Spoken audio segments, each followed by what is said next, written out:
It's never going to get printed out if there's a script. They're not going to print it. Like, it's not like they give it out to everyone to read. There was like, an office memo. Just go do it, goddammit! Just making up accents at this point. Do it! You heard him. Please. You know what's better than, you know what's honestly the best thing? Pissing drunk outside. Nothing better. Just staring up into the stars. You're like, like I'm having a great night. Like, this is fun time. Sometimes I prefer to pee outside than I do a bathroom. Oh. You think aliens are real?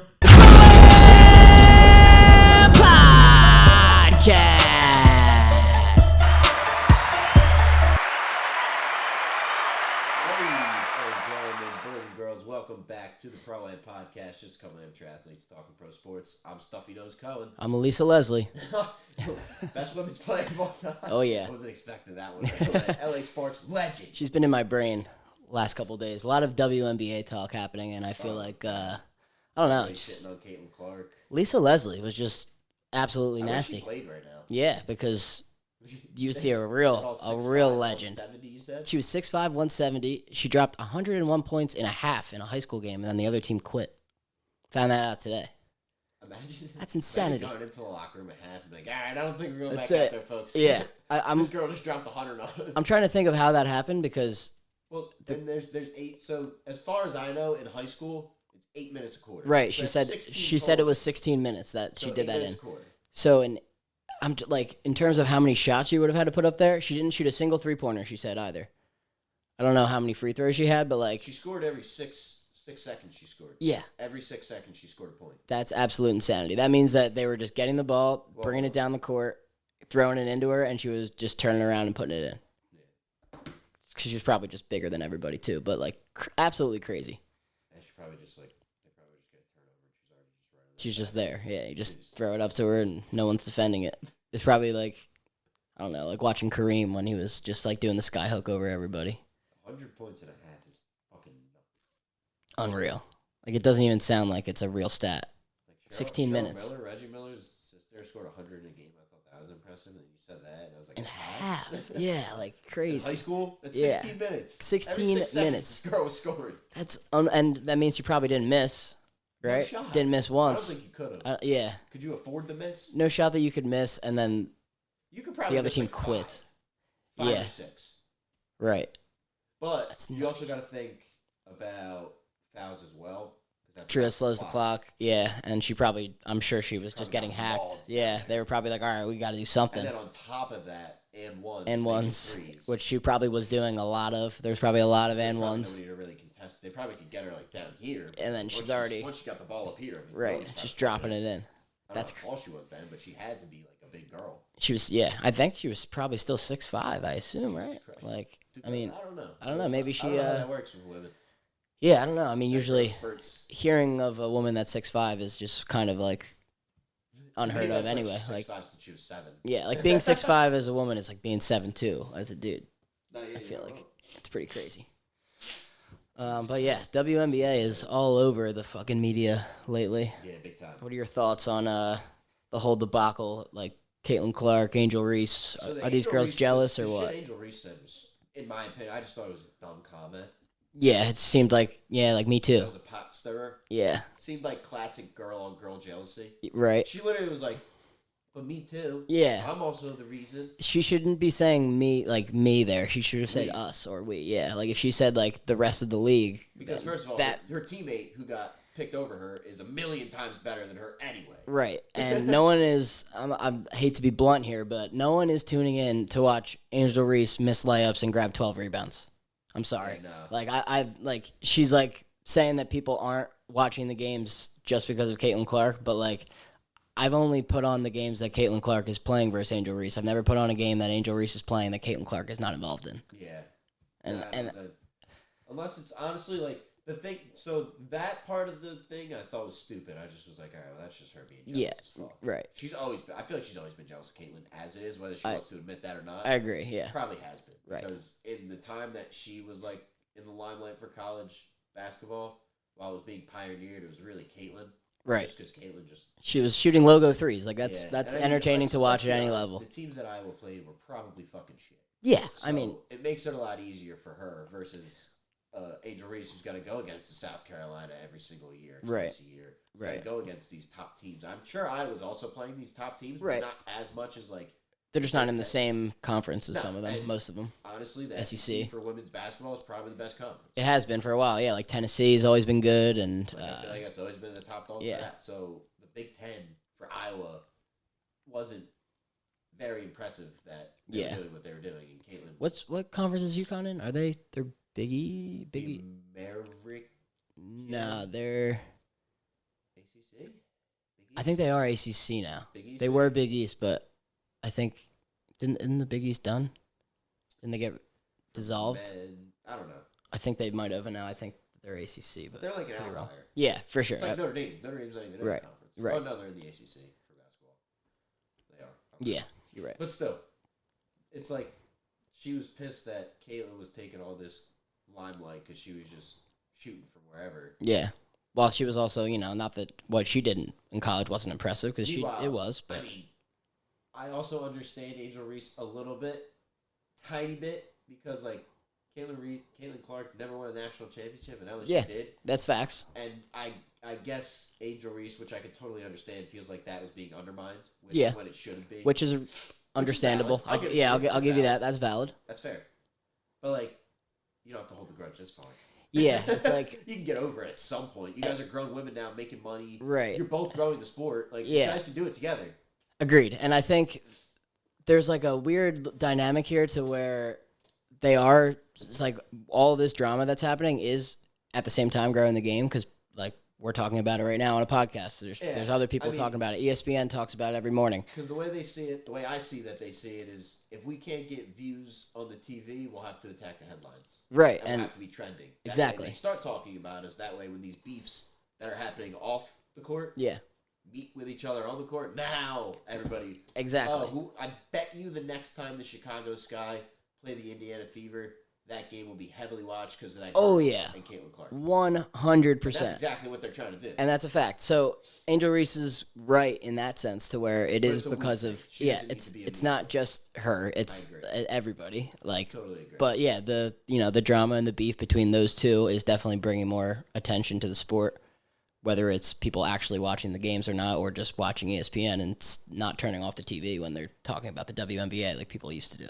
Yeah, no, I agree. And to be honest, I think that Caitlin Clark is good, but I don't think she's all that necessarily. Mm-hmm. And I feel like now we'll start to see the really good girl basketball players. Right, because I feel like now that like all this talk is happening about her, like obviously there's a jump from college to the NBA, and like she's gonna need some time to adjust to that. But like there's players. College and the NBA. Or WNBA, college and WNBA. Sorry. Yeah, no. But what was I saying with that? Obviously, there's a jump from college to the WNBA, but like there's established players that have been established in the WNBA now for a couple of years that have won championships, like people for the Aces. There's an example. Asia Wilson. Both are champions. Yeah, they have won at the highest level multiple times, and now this girl that just came in that just scored 3 points in a game, like no one's talking about anyone else but her. So like I understand the jealousy there, I guess. Also, but don't show it like that. True. I don't know. Also, like be professional. In my opinion too, it's like Caitlin Clark did what she did for women's college basketball. Correct. And because of what she did for college, like it. And people feel like that she's already been proven or like sits on a pedestal. When in fact she really hasn't. She hasn't done anything in the WNBA yet. Is 1,000 times better. 100%. So I understand like the animosity because they feel like she kind of is given something she hasn't fully deserved yet. Right. She earned it. Don't get me wrong. She definitely earned it with what she did before, but she definitely, in my eyes, is going to need to earn more to be able to keep it going. I agree. You can't just do what you did in college and then ride the coattails of that for the rest of your career because it ain't going to work like that. I 100% agree. I mean, regardless of how her WNBA career goes. I hope it goes well. I do too. But regardless of how it goes, like she'll still be one of the people that you talk about that transcended the game to the next level, regardless of if it was college or WNBA, just because of, all this talk right now is happening because of her, but it's not because of her game in the WNBA currently. You know what I mean? Yeah, it's just because of what she did. Yeah, and like that's she deserves her flowers for that. But like I think the players are like, all right, like when does it end? Yeah, I can see both sides. But I do think Angel Reese is mad annoying, and like I just. Oh no, totally. Like we just said. Yeah. That comment was just that to me was like middle school girl jealousy. Yeah, like what are you doing? She literally said, come on. She was like, "What about me?" Literally, she said, "What about me?" Right. Like, hey. Like I play too. Like we watch. We don't want to really watch you play because you miss layups a lot. Like I've seen it happen in these games that Caitlin Clark happened to be on the other side of. You just miss a ton of layups, and that's unappealing to watch basketball wise. You know. I don't disagree one bit. That's where I'm at with that. But let's get to some fucking appealing basketball. Let's get into the old NBA finals coming up. Yep, tomorrow. Starting tomorrow. Well, to you guys, it'd be today. Yep. Game 1 in Beantown. Zingod's back. Zingod is back. The storylines of this finals are fucking awesome. There's so many of them. Fucking awesome. First of all, start with Porzingis. We'll start with Porzingis. Hasn't played since April 29th. I'm hoping he gets a minutes restriction. I don't want to see him on the court all I was gonna say that. I think he should play 25 to max. 28 minutes, maybe. Max. 28, I would say, would be the max. But like that's still kind of a lot. Start Al Horford, but they're not gonna. They're gonna start Porzingis. You think so? Yeah, they're not gonna not start him. Yeah, I feel like. Because I mean, there's two sides of it. Obviously, they've played well without him. They're 21-4 in the regular season without him, also. But you do, I was gonna say the other side is that you have to get him back into a rhythm, and you want to do that earlier than later. Now. Exactly, because deep end now, let him get his bearings. You want to be able to make your adjustments with him on the court and see how you match up with Porzingis there. You know Al's gonna be ready. Yeah, you know Al's gonna be ready regardless. You can plug Al into whatever role, and he'll be fine. 100%. So I agree. That's why I think they start him though. Get him in there now. Get all that shit out. Right. Get the rust off. Get the rust off in the first 6. Honestly, if we started the game with giving him 6 to 8 shots and he made 3, I would not even be mad. Yeah. Let him start shooting. Yeah, right. Get him in a game situation. Get him now while it's fucking 2-4. Right. And not when it's 93-96 with 4 minutes left and, now we got to trust him to shoot 6 in a row. Right, 100%. Let's get him going now. Shake the rust off. Get all that shit out of the way. And then you don't really have to expect too much out of them in the first game either. Like, obviously, they have 4 other very good scoring options in the starting lineup. Points. Cool. Yeah. I'm happy day.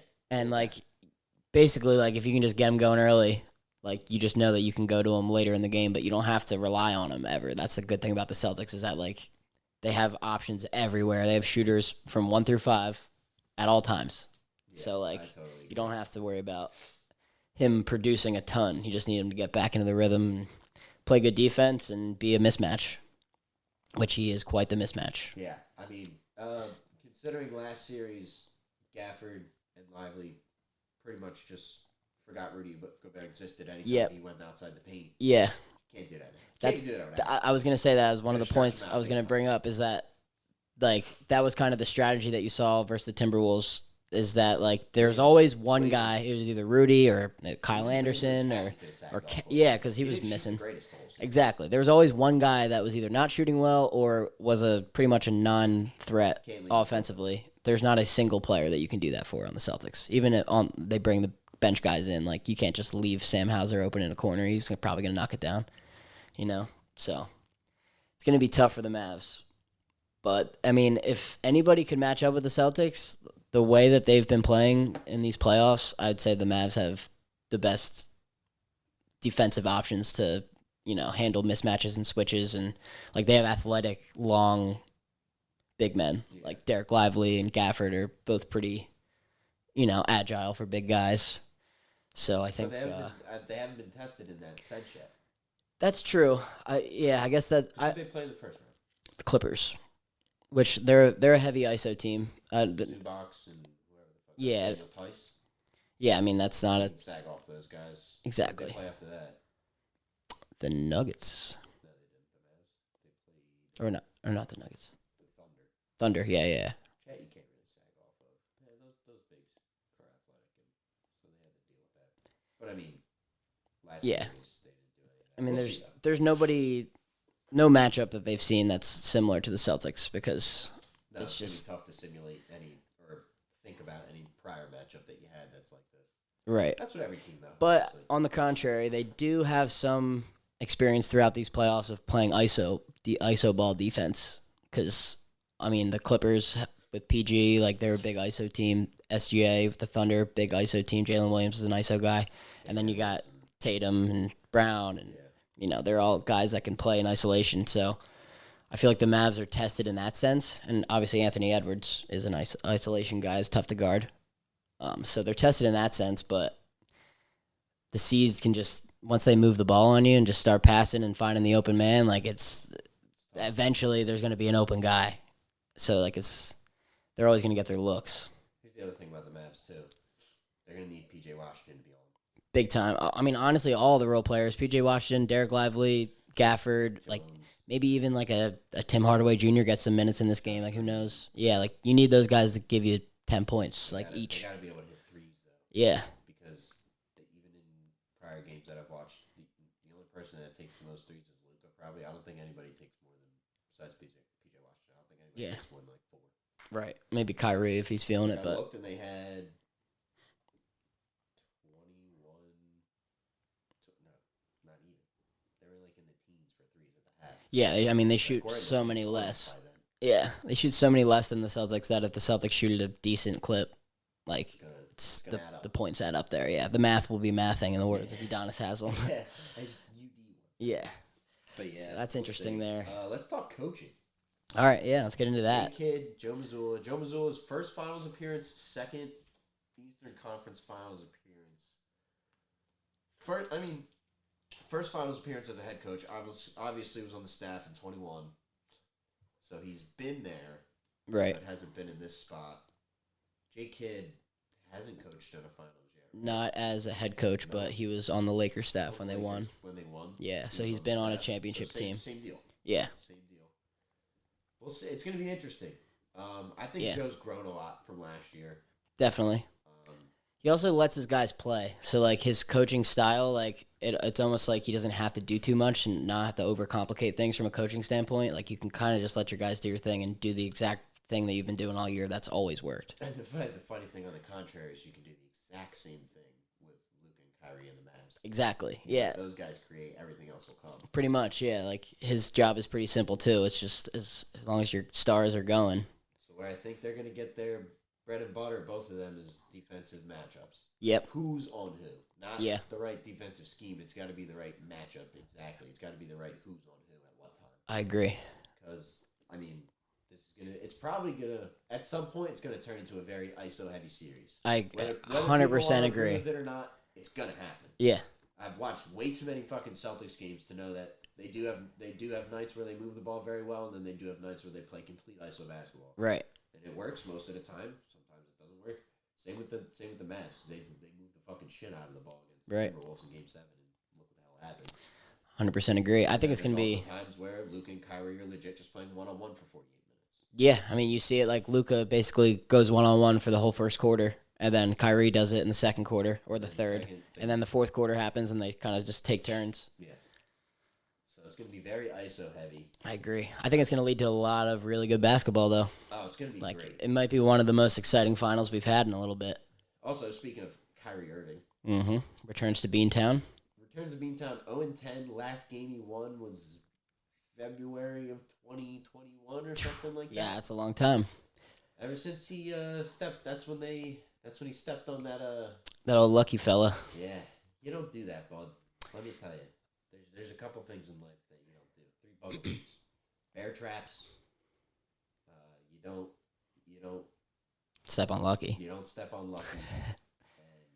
And you don't go under a ladder with a black cat who's poured salt on you. That's true. That's number 1 rule in the book. It's the first thing they teach you in pre-K.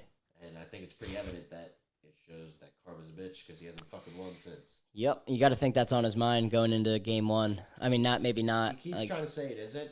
Like, you can't not think about that. You know that in the back of your mind, you haven't won a game there in a long time because you can't remember it because it was years ago. So, like, obviously he's thinking that he needs to get one early. Needs to get one there. Ain't happening. Because if you don't win one in Boston, you're not winning the series. That's just how math works. You're playing 4 games in Boston. To be honest, playing against us, you want to win the home games against us not lost on the road once. Right. In the playoffs. We have yet to lose. What do they have 2 losses throughout the playoffs? 10-2, both at home. Yeah, it's crazy. 8-0 on the road. That bodes well for you guys. That stat that Kyrie hasn't won a game in Boston, and then the only 2 games that you lost in the series were at home. So like, they're gonna show up on the road. It's gonna be a hell of a series. I'm very excited. People keep asking me my prediction. I don't want to think of one. Mm-hmm. I'll give one at the end. Don't ask me. Please stop asking me. Yeah. I don't have one, and you're not getting one out of me. Don't worry, folks. My only prediction I got one for you. I pray every night that the Celtics just win 4 of these games because that's all they have to do. Yeah. That's all you need. I'm not looking at 5, 6, 7, 4 wins. That's it. 4 more wins we win tomorrow, to be an NBA champ. Tonight, 3 more wins. But man, I got another storyline for you. give me it. Al Horford, 17 years in the league. 38 years old as of June 3rd. Happy birthday, Al. No rings. Still No looking rings. for number 1. So that could be a really big moment for Big Al if they win this thing. Absolutely 110% can positively guarantee that if we do win the NBA championship, he will retire right then and there. And his number probably will get retired in Boston. I could see that. I mean, he did enter Philadelphia as a secret agent and came back. He did, but he came back so many times. Yeah, he came back. He's been a part of this the whole time. I'm kind of convinced that he went to Philly to gather information. Yeah, to gather information and, head back to the town. Brad likes to keep that on the line. Yeah, I think that's exactly what went down. Yeah, 100%. He's like, all right. He's like, hey, we're going to move on from you right now. We're going to send you to Philly. And then Al gets there. And then we're going to get you back. What makes this Embiid guy tick? Yeah, right. What's going on with this Embiid dude? Yeah. He can't guard. I bet you I could guard him every day in practice. I didn't think of that. I didn't actually never thought of that. Who's he going against every single day? That makes sense why he was able to guard him so well after the every fact. Single time. He died, That's pretty. His little son. That Brad Stevens. His little hermano. It's always up to something. I'll tell you what, I never want to see that guy on the sideline again, but man, do I want him in my front office. Yeah, it wasn't a great coach. I just didn't think he had the motivational sense of him. I don't think he had the, I don't want to say respect, because I'm sure everyone respected him, but I don't think he had that, fire in his belly. That fire and that intimidation factor that a coach kind of has to have sometimes. Not intimidation, you don't want to intimidate your players, but, I don't know, just you want to have some fighting. You want to show you're a little dog. Yeah, and obviously you want your guys to go out and run through a fucking brick wall for you, and I don't think he had that mojo. Yeah, exactly. He didn't have that fire. And he's like, good job, guys. We got to do better on defense. We got to box out a little bit better. Yeah. Jason. Calling everybody by their right. Like, you need a guy that's going to come in and be like, yo, what the fuck are we doing here? What are we doing? Let's start setting some picks. Let's move the ball around. Like, you need a guy that's going to kind of yell at you a little bit, but not yell at you. In my opinion, you don't need tactical guys for these teams. Yeah. You need motivators. Exactly. You know, that. You know what they can do. Everybody knows what they can do. I'm personally I think that motivators as a coach are better to have than an X and O guy sometimes. Bill Belichick. I think Bill Belichick's legitimately the only X and O guy. And the thing with that is, Bill Belichick is an X and O guy, but he also has that that intimidation factor thing that I was talking about. Your guys are afraid to fuck up. Yeah, they don't want to fuck up because you're the coach. The hoodie, so that adds to it in any sport. Definitely. But I mean, you know what a great example is that I think is a shining example of Dan Campbell. Oh yeah, 1,000%. He literally cries. Right, or even Antonio Pierce. If you want, it's just these are guys that played the game and they know how to talk to the players and they know how to motivate the players. Phil Jackson, one of the best motivators ever. He used the weirdest methods ever to fucking get his guys to do shit. Hey Scotty, hey Dennis, I'm gonna allow you to go on WWE because I know you're gonna feel good about yourself. Right. You're still gonna come back and do your job regardless. Because the thing was with Phil is that he was a big hippie back then.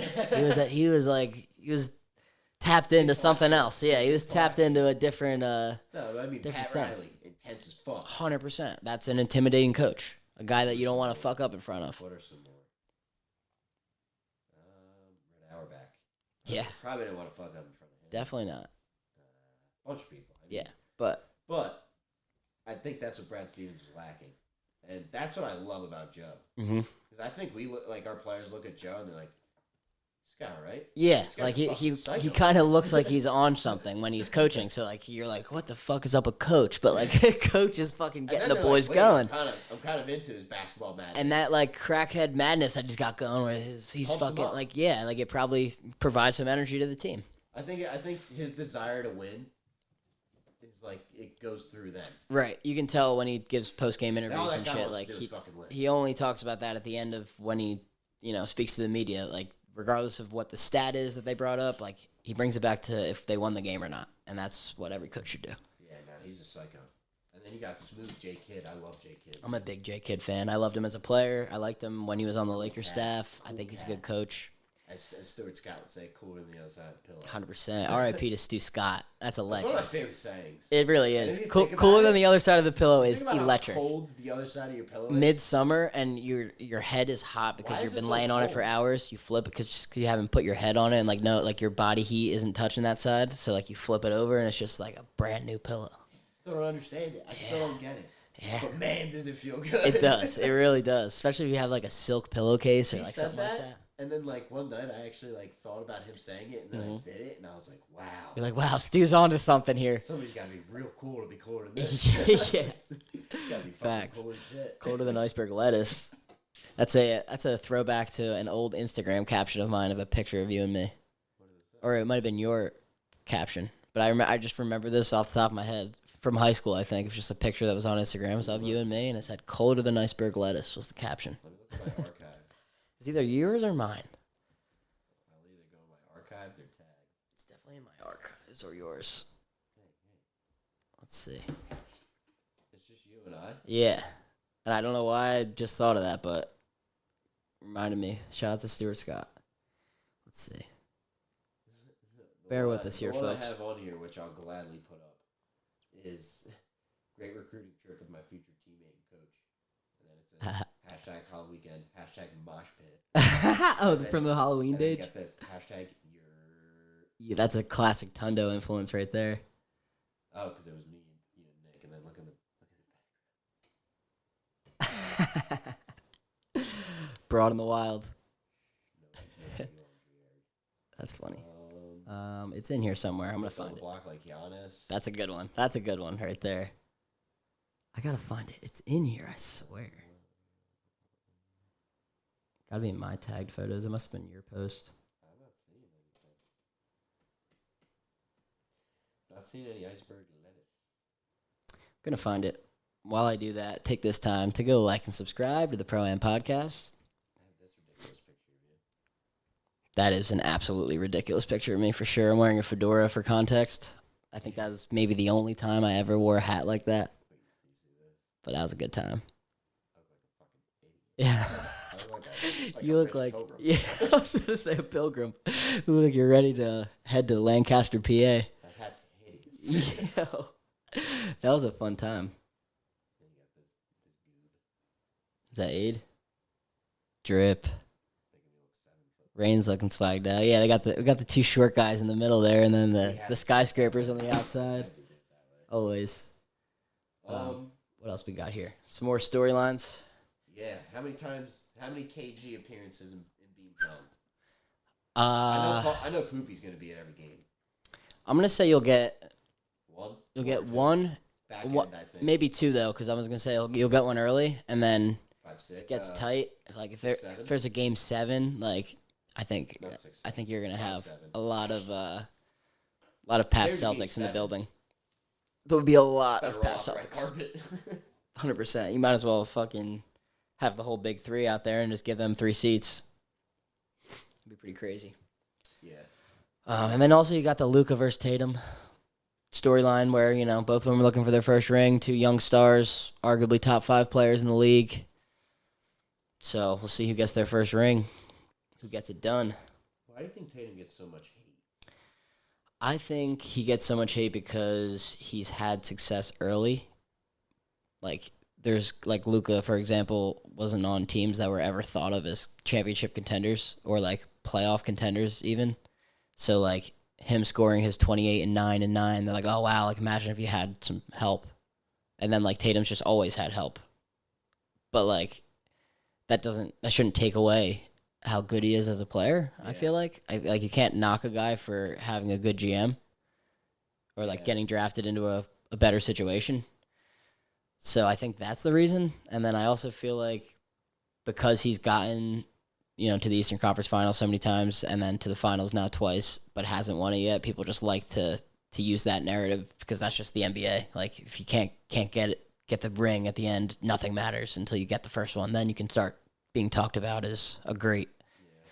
But it's just like a double standard because like Luka's, they're like the same age and he hasn't done it either, and he hasn't been to the or the Western Conference Final 5 times. He went there once this year. 6 out of the last 8 years. Yeah. Here's the thing that I think about: the Celtics were in rebuild mode in 2017 and made the Eastern Conference Finals. Right. Their top scoring options were fucking Isaiah Thomas and Avery Bradley.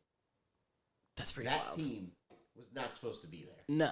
In no way, shape, or form was that team supposed to be in that position. And the reason they were is because Jason Tatum and Jaylen Brown were pretty good players immediately. Tatum wasn't even on the team yet. Oh, really? He was drafted in 2018.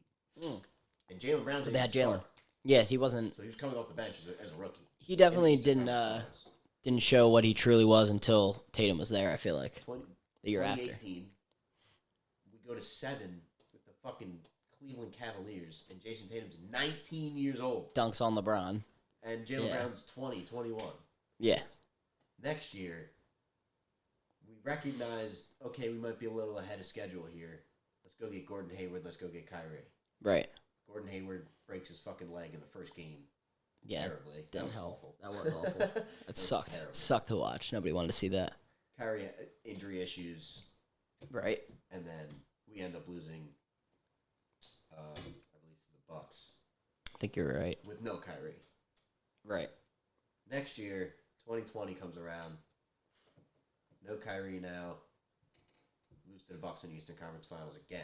Jason Tatum's 21. Still 21. 21 years old. Or 22. Yeah. So he's 22 years old. We're way ahead of schedule. And then come 2021, we make it to the NBA Finals. He's, 24? Yeah. 25, something like that.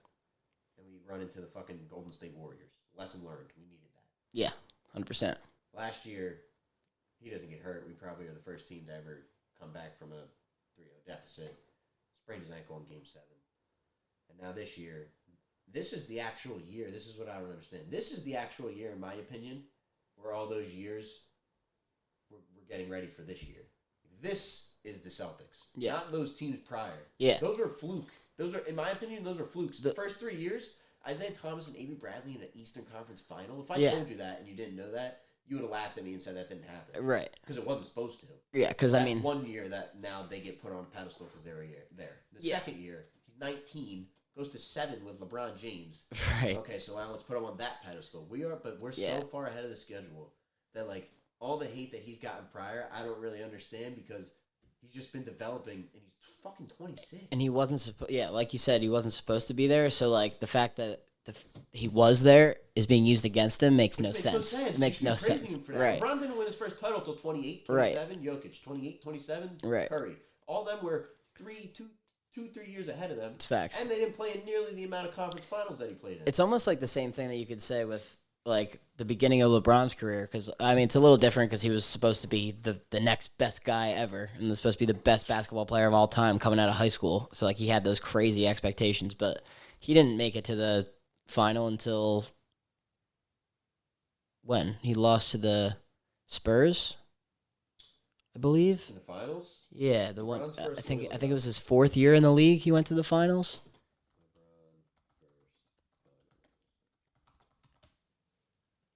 Or he lost to the Pistons in 2007, so it'd be his 4th year. Okay, yeah, word. And they lost to San Antonio, I believe. Why is it not saying? 2007. Yeah, if I'm not mistaken, because that's the year before the Lakers went there. You're right.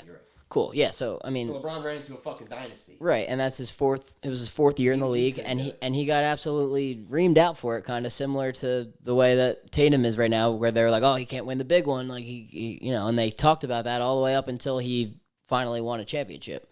So like, it's just like that's the narrative for players that are good but can't, or that haven't won yet. Like people will just continue to pile that on until it happens. Yeah, and it's kind of unfair. So you think if it happens?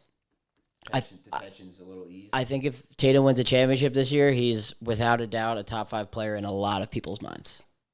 Like most NBA analysts will be saying that he's a top 5 player in the league because he has the ring now to go along with Jokic, Giannis, When does Embiid Curry. drop off in that conversation?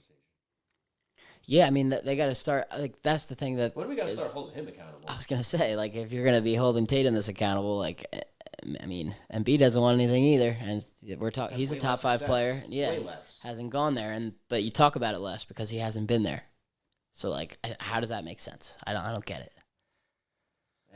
It's just interesting the take that people have on it. It's like, and It then is. at what point do you not have to be the best player in the league, but can be the best player on the best team and not be looked at in a good light? Right. I don't know. Yeah. That is the thing that I don't truly understand. Yeah. Is it's like, yeah, okay, their team's very good, but he's the best out of all of them Yeah. on the best team. So that has How is he to not one add of the some best? weight. Yeah, that has to I add don't weight. understand. It doesn't compute in my head. Like, if Right. you're going to say he's the best player on the best team in the NBA, how is he not within the best 5 players? Yeah, and it's not like if you took Tatum and you put him on the Utah Jazz right now, it's not like he's not going to score 30 points a game. Score more. He score more. Exactly. He'll score way more because there's not many Like, other he's scoring Jalen, options. like- Yeah. Like It's stuff like that I don't understand. he sacrifices the most out of any star in the league. That's a fact. Oh, my Like Lord. he sacrifices the most of any star He's the best by player far. on his team. He's not even getting paid the most. Yeah. His Exactly. Jaylen Brown's the highest paid player in the NBA, which is crazy. But yeah.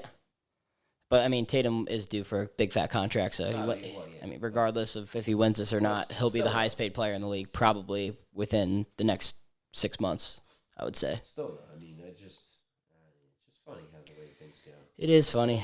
NBA discourse is very toxic, I would say. Yeah, and it's funny. It's the funniest thing to me is all these people who keep talking about how the Celtics have had an easy path, and the only people that are pointing out that the fact that it wasn't easy are past NBA players. Kind of No path to the that finals doesn't is tell easy. you something in itself. Then I'm sorry you don't know basketball, because if you don't think that the guys that have been through it and done it, if they say it's hard, if you don't think it's hard, then your opinion means nothing.